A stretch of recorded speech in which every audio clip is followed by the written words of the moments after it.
CPM கட்சியிலிருந்து அருண்குமார் இருக்கிறார், அருணன் இருக்கிறார். சார் வணக்கம். தற்போது தமிழக வெற்றி கழகத்தின் தலைவர் மற்றும் நடிகர் விஜய் நீட்டுக்கு எதிரான தன்னோட நிலைப்பாடை சொல்லியிருக்காரு. இதை நீங்க எப்படி பார்க்குறீங்க? உங்களுடைய பார்வை என்ன? மிகவும் வரவேற்கத்தக்க நிலைப்பாடு நண்பரே. இப்ப ஏற்கனவே மாணவர்களுக்கான ஒரு பரிசளிப்பு விழா நடத்தினாரு. அதுல பொதுவா தான் பேசினாரு. இந்த மாதிரி கல்வியுடைய முக்கியத்துவம், படித்தவங்க அரசியலுக்கு வரணும் என்று ஒரு பொது கருத்துக்களை சொல்லி மாணவர்களை உற்சாகப்படுத்தினாரு. அப்பவே சமூக ஊடகங்கள்ல கேள்வி வந்துச்சு. மாணவர்கள்ட்ட பேசிய பொழுது இயல்பாக நீட்டுடைய அவருடைய நிலைப்பாடு, ஏன்னா அவர் அரசியல் கட்சி துவங்கியிருக்காரு, இன்னும் தேர்தலில் இறங்காட்டியும் அது அவருடைய நிலைப்பாட்டை சொல்லியிருக்க வேண்டாமா என்கிற கருத்து வந்துச்சு. இப்ப சொல்லியிருக்காரு, ரொம்ப சரியாகவே சொல்லியிருக்காரு.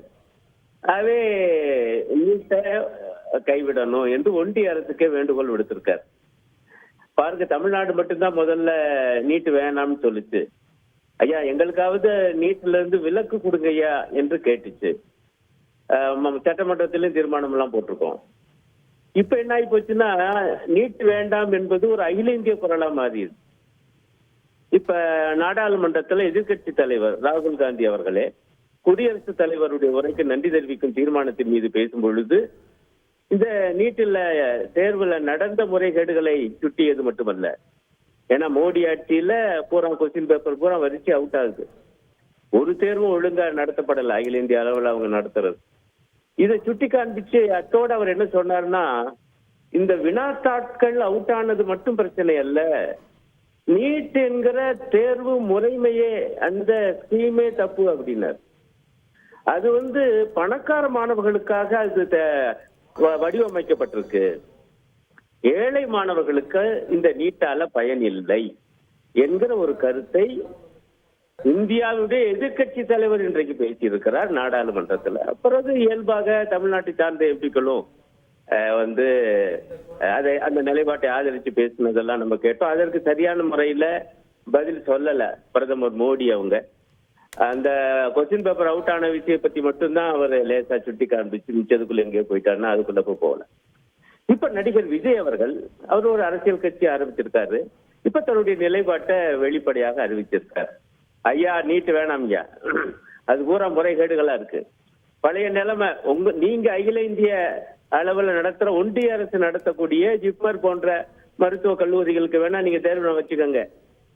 ஆனால் மாநில அரசுகள், மாநிலங்களில் இருக்கக்கூடிய அந்த மருத்துவ கல்லூரிகள் அங்க சேர்க்கையை மாநில அரசுகளிட விட்டுருங்க ஐயா என்கிற நிலைப்பாட்டை அவர் சுட்டி காண்பிச்சிருக்காரு. அதோட இன்னும் உள்ள போய் நம்ம ஏற்கனவே சொல்லிட்டு வர்றதுதான், அரசு கல்லூரியில படிக்கிற மாணவர்கள், அப்புறம் அதாவது மாநில பாடத்திட்டத்தின் கீழ் படிக்கிற மாணவர்கள், ஒன்றிய அரசின் பாடத்திட்டத்தில் படிக்கிற மாணவர்கள், ரெண்டு பேருக்கு இடையில பாடத்திட்டத்தில வேறுபாடு இருக்கு.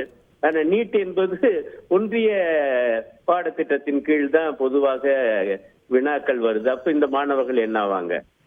அப்ப இந்த விஷயத்தெல்லாம் கூட அவர் சுட்டி காமிச்சிருக்காரு. மிக முக்கியமாக நான் பாக்குறது என்னன்னா, அவருடைய பேச்சுல ஒரு மாநில சுயாட்சி குரல் கேட்குது. கல்வி ஏற்கனவே மாநில பட்டியல்ல தான் இருந்துச்சு.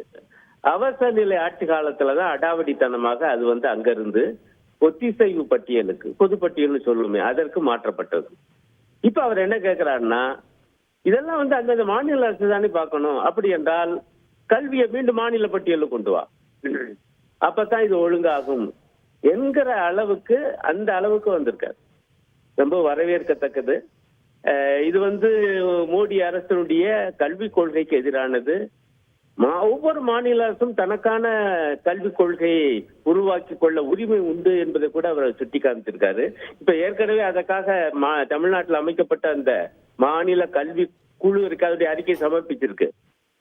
ஆகவே நம்ம மாநில அரசு ஒரு மாநில கல்வி கொள்கையை உருவாக்கி இருக்குன்னா அதற்கு உட்பட்டு எல்லாம் இங்கே சேர்க்கை கல்வி எல்லாம் இருக்கும். அத்தோட சேர்த்து மருத்துவக் கல்லூரிக்கான சேர்க்கையும் நாம இங்க ஒரு வழிமுறையை வச்சு அதன் அடிப்படையில தான் செய்யணும் என்கிற அளவுக்கு அவர் எல்லாம் பேசியிருக்காரு.